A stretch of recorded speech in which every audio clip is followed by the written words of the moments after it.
Hey y'all, welcome back to Chasing Giants TV. I just wanted to do a quick mention here, getting a DC-2 set up here. We've got a nice clover field here, transitioning between corn and beans, and really guys, I cannot really speak highly enough of it. It's probably the simplest camera I've ever had to set up. Actually was talking to the owner, and he said the patriarch of the family's in his mid-80s, and if he can't figure it out, it's too complicated. So doesn't need an SD card. Super reliable. Once it's up and going, you guys are off to the races. As far as setting them up in Indiana, scrapes, do a lot of rope scrapes, oak branches. Really like them being there. I try to set them up about this high. Like to keep them up out of the eyes of the deer. Put those pretty close. I'll put them up pretty close to tree stands. Just keep them out of the way, and I'll put a 12-volt battery on them so I never have to go back in there.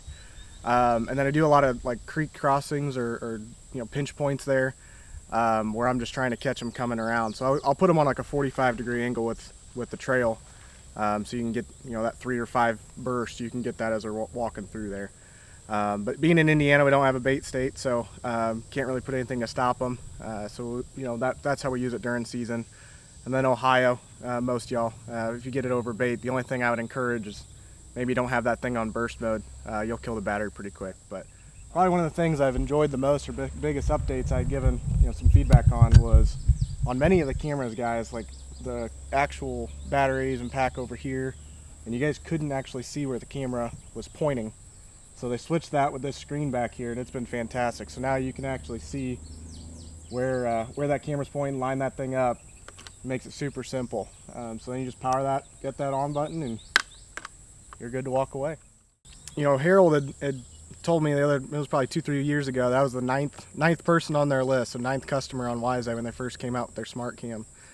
And the transition has been, it's been pretty impressive.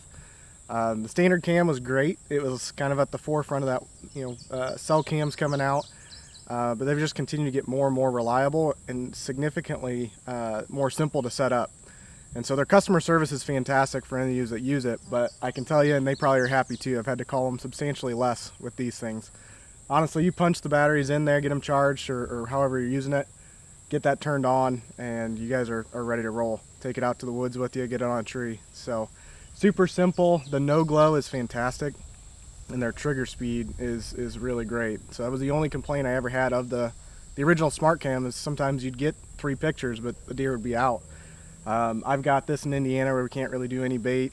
Everything's scrapes or transition areas, and I almost never miss a deer. So really impressed with them. It's been fun to watch them. They've got more stuff coming down the pipe, so stay tuned, and excited for what they come out with next.